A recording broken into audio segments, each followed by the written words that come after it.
Chegamos aqui na programação da CNN, aqui no Novo Dia, como sempre, todo dia tem correspondente médico.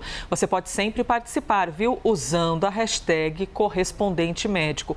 Principalmente sobre este primeiro assunto que a gente vai trazer para você.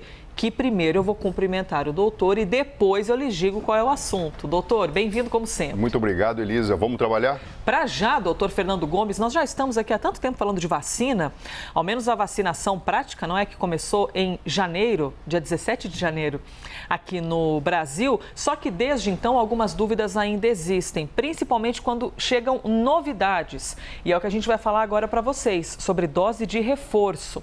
O Ministério da Saúde orienta agora que todas as pessoas maiores de idade, com mais de 18 anos, que receberam vacinas de 2 doses, voltem aos postos de vacinação para receber a terceira aplicação.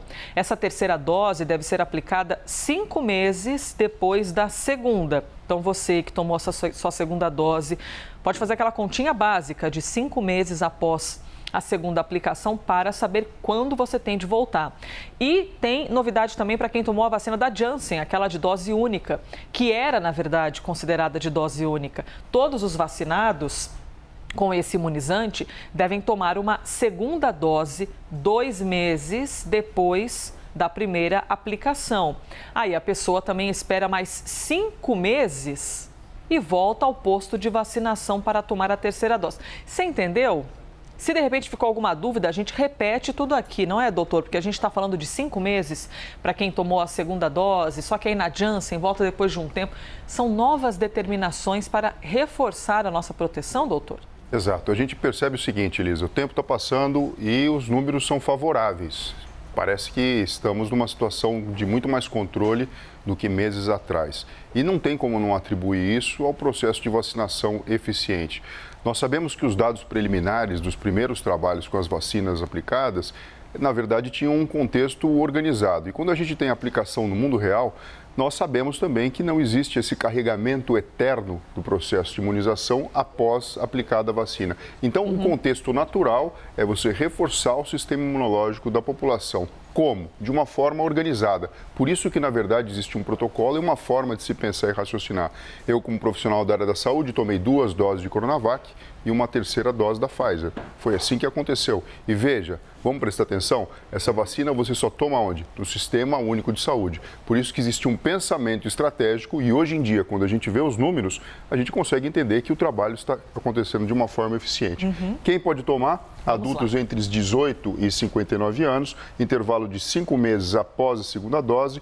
Pfizer preferencialmente, mas não significa que as outras não possam ser aplicadas. A linha de pensamento é, se eu estimulo o sistema imunológico de uma forma diferente, com imunizantes diferentes, eu posso enriquecer a resposta do próprio corpo contra o coronavírus. Doutor Fernando, quero começar ali pelo topo da nossa arte. Está dizendo adultos entre 18 e 59 anos. A gente está falando de 59 anos porque quem tem mais já entrou, em teoria, naquele esquema de vacinação de ter de voltar para poder tomar a terceira dose, não é? Agora o Ministério da Saúde está, então, expandindo esse público-alvo e avançando. Começou com as prioridades, incluindo imunossuprimidos, né, grupos de risco, e agora já está avançando para novas faixas etárias. Até que em algum momento todo mundo que precisa complete o ciclo vacinal com 3 doses. É isso, doutor? Exato. Existe um processo de desnatamento, então você olha principalmente quem está em uma situação vulnerável, situação de risco, pessoas inicialmente com mais de 60 anos, profissionais da área da saúde, imunossuprimidos, como por exemplo portadores de HIV, pessoas que estejam tratando câncer e fazendo uso de imunossupressores, outras pessoas com doenças que acabam acometendo o sistema imunológico previamente foram vacinadas e agora a gente progride para esse cenário. E a linha de pensamento é essa, existe um critério de distribuição para que a gente possa impactar de uma forma eficiente em se evitar complicações causadas pela infecção pelo coronavírus e também mortes. Reforçando, então, uma questão aqui, vocês... Opa, que eu tô aqui nessa câmera, quase que eu me perdi. São 2 regrinhas, não é? A gente fala de um grupo que recebeu a vacina, que precisa de 2 doses, e a gente conhece aqui a AstraZeneca, a própria vacina da Pfizer, a própria Coronavac, que precisa de 2 doses. A regra para esse grupo é uma. Como o doutor Fernando acabou de explicar, 5 meses depois da aplicação da segunda dose, você pode voltar para tomar essa dose de reforço. Só que a população que tomou a vacina vacina que requer apenas uma dose, a vacina da Janssen, para poder completar o esquema vacinal, esse ciclo vacinal, a regra é diferente. Eu vou reforçar aqui. Você tomou, então, a de dose única? Todos os imunizados podem tomar a segunda dose 2 meses depois da aplicação dessa dose única. Passados esses 2 meses, você tomou a segunda dose, aí você espera também 5 meses para tomar a terceira aplicação. Então, 2 meses para tomar a segunda dose, caso você tenha tomado a vacina da Janssen, e 5 meses para a terceira dose. Doutor, e a gente tinha a dúvida, né, de o que iria ocorrer com os vacinados com uma dose apenas. Será que a vacina ia se comportar de maneira diferente no corpo da pessoa? Será que o imunizante, por ser apenas de uma dose, já é mais potente e tudo mais? A gente vê que, inclusive, vacina de dose única tende a entrar nesse ritmo de retorno. E o cenário em mundo real acaba sendo isso, é uma busca contínua pela perfeição, pela excelência, pelos bons resultados, por um número reduzido de complicações e óbitos. E cabe aqui, Elisa, a gente ressaltar o seguinte: existe uma falsa sensação de segurança que qualquer ser humano acaba experimentando quando a gente vê um número reduzido de pessoas morrendo pelo coronavírus, reduzido em comparação ao que a gente já passou para trás, né? Uma certa sensação de controle nos hospitais, uma certa vontade de gritar vitória, né? Mas, na verdade, a gente não pode esquecer que o sistema imunológico de todo mundo protegido através da vacina é o que garante essa situação. Então, o meu alerta fica aqui para aquelas pessoas que tomaram 1, 2 doses e, de repente, falam: será que eu preciso mesmo tomar a terceira? Está tudo tão bem. Na verdade, precisa, porque o problema não é você não ter a infecção, é essa infecção não ter uma consequência grave, potencialmente a morte. Muito bem, quer mandar sua dúvida para a gente? Quer mandar sua pergunta? Não existe pergunta boba aqui neste quadro, hein? Eu já falei isso várias vezes, mas repito, porque às vezes alguém tem, né, aquele sentimento: eu não vou perguntar isso, né? Isso não é coisa que se pergunte. A sua dúvida pode ser a dúvida de muitas outras pessoas. Vai lá no Twitter, escreve a sua questão, posta, mas tem de lembrar de marcar #correspondente médico, que eu consigo ver aqui em tempo real. Próximo assunto que eu lhes trago, ainda falando sobre esse nosso combate incessante, não é? Há mais de um ano, há quase 2 anos, né, doutor Fernando, contra a Covid-19, tem uma novidade da Pfizer, bem interessante, viu? A Pfizer assinou um acordo para facilitar o acesso de 95 países de baixa e média renda a uma pílula experimental contra a doença. E a gente vai te explicar como é que funciona. É um acordo que vai permitir que fabricantes produzam uma versão genérica desse remédio que se chama Paxlovid. A Pfizer disse que não vai cobrar pelo direito de uso do medicamento. Por enquanto, o Brasil ficou de fora desse acordo. Essa medicação, esse Paxlovid, foi testado para casos leves e moderados de Covid-19. Mostrou uma eficácia, mas ainda não foi autorizado por nenhuma das principais agências regulatórias do mundo. A Pfizer informou que deve pedir autorização de uso nos Estados Unidos até o fim deste mês de novembro. E o doutor Fernando vai explicar para a gente de que maneira funciona essa pílula, o que ela causa exatamente em nosso corpo, doutor? Essa pílula, Elisa, ela acaba sendo utilizada de forma oral, o que acaba sendo muito bom quando você entende que você pode aplicar a indivíduos que começaram o quadro do coronavírus na forma leve ou moderada. É aplicada, você me perguntou se sozinho ou não. Não, em combinação com o ritonavir, que é um medicamento que previamente já foi utilizado, por exemplo, para combater o HIV. E os números dos trabalhos que, enfim, existem referência, mostraram uma redução de 89% das hospitalizações. Nossa, é muita coisa. E mortes. É bastante coisa. Junto isso, com todo o entendimento do que a coronavírus pode provocar e também com o processo de vacina, não tem como a gente não comemorar mais um avanço da ciência nesse sentido em controlar o tratamento, enfim, do próprio coronavírus. Doutor, aqui eu falei logo na abertura do assunto de que era um medicamento experimental. Aí só para a gente tirar a dúvida, né, quaisquer dúvidas que possam surgir na cabeça de quem nos acompanha, a gente fala experimental porque ele ainda está sendo aplicado e não foi aprovado pelos principais órgãos reguladores de todo o planeta, porque a Pfizer ainda não entrou com pedido, disse que até o fim de novembro deve entrar.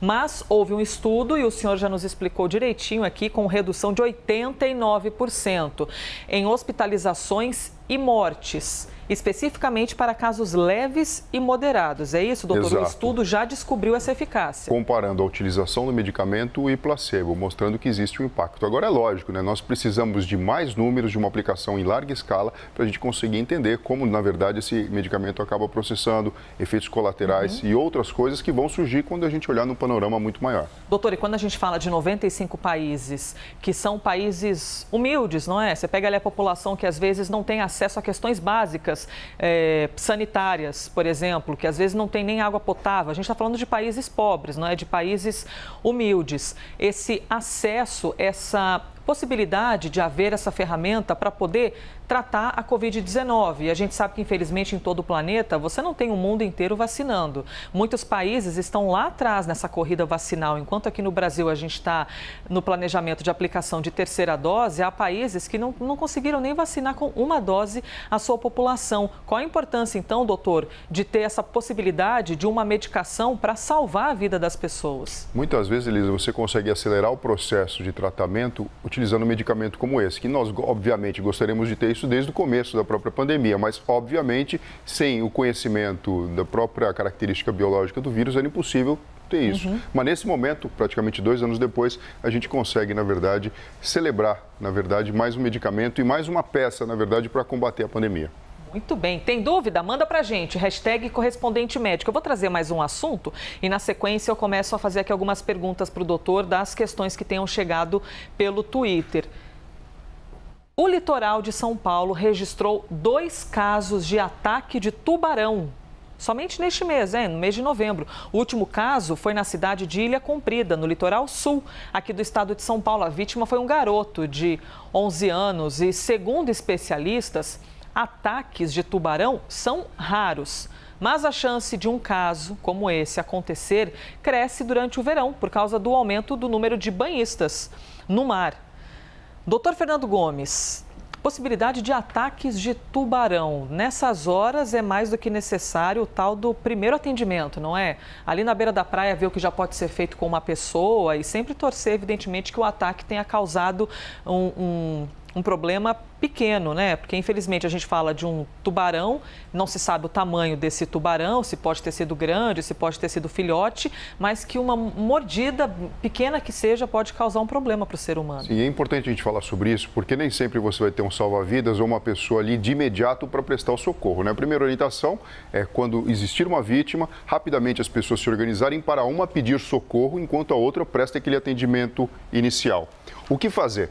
Conter o sangramento. Então, por exemplo, se você verifica um membro, uma perna, um braço, onde existe um sangramento ativo, através da compressão local, não torniquete, mas a compressão local, como, por exemplo, com um pano limpo, já é suficiente para que o indivíduo não entre numa situação que nós chamamos de choque hemorrágico, quando existe um sangramento muito grande e falta sangue na circulação do corpo. Geralmente um pano limpo, então. Um pano limpo, o que tiver para fazer a compressão. Tá. A ideia é você encostar no vaso e, com isso, na verdade, permitir que o sangue não saia para fora do corpo. Certo. Isso é uma medida temporária, ninguém vai ficar durante horas fazendo isso. É um momento até, na verdade, o socorro chegar.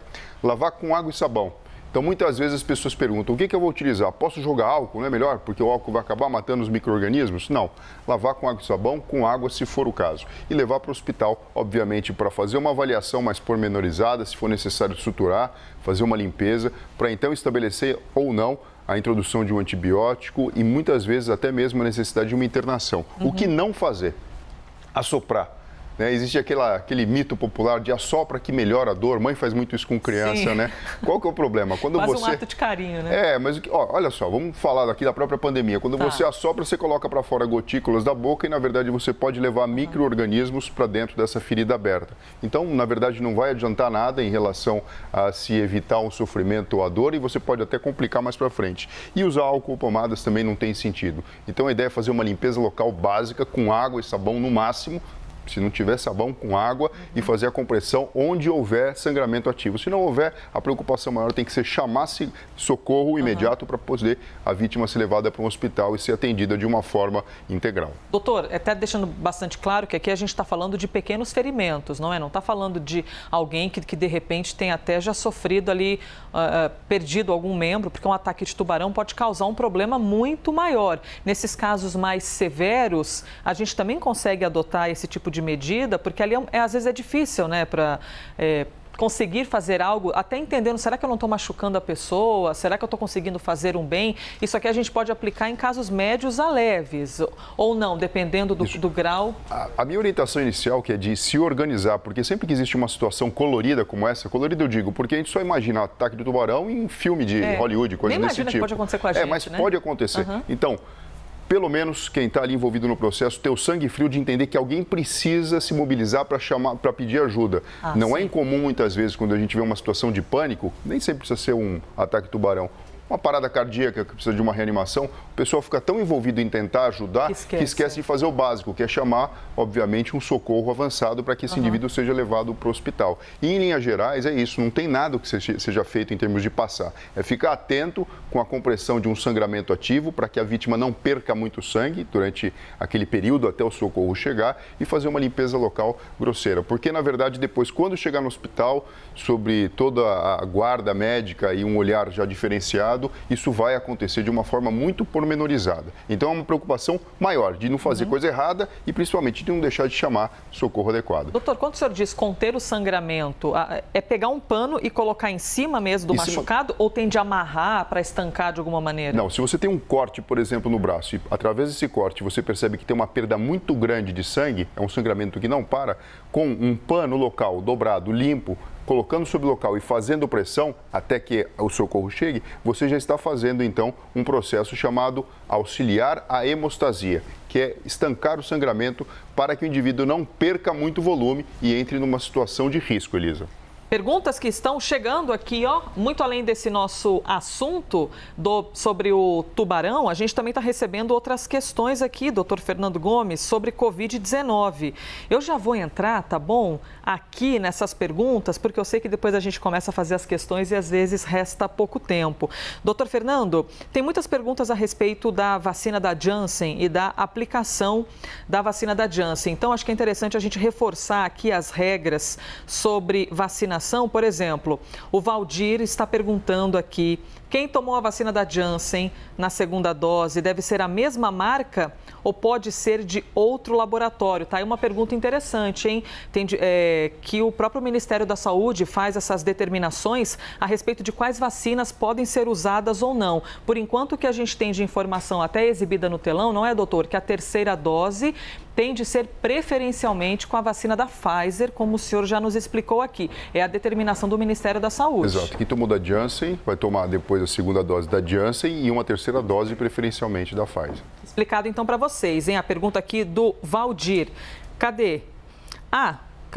Pronto. A Sandra perguntou o seguinte: dose de reforço de vacina da Covid é uma decisão só do Brasil? E eu até acrescento uma pergunta aqui, doutor, para quem pensa de repente, com base em que estão tomando esse tipo de decisão? Será que na bula é indicado que faça isso? Lembrando que tudo é feito absolutamente seguindo determinações e padrões de segurança. Sim, qualquer decisão dessa que a gente comunica passou pelo crivo de muitos profissionais e muitas comissões extremamente responsáveis em relação a esse assunto, Elisa.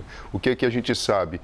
O processo do conhecimento é dinâmico. Quando começou a pandemia, nós imaginávamos que existiriam variantes, mas nós não sabíamos exatamente quais. Então, conforme o tempo passa, a mudança e a própria construção do conhecimento vai acontecendo. E nós notamos que, se você fortalece o sistema imunológico a longo prazo, você, na verdade, tem o controle da própria pandemia. Lembrando que, assim, a gente está falando de vacina, mas as medidas gerais de cuidado e de higiene têm que ser levadas em consideração também.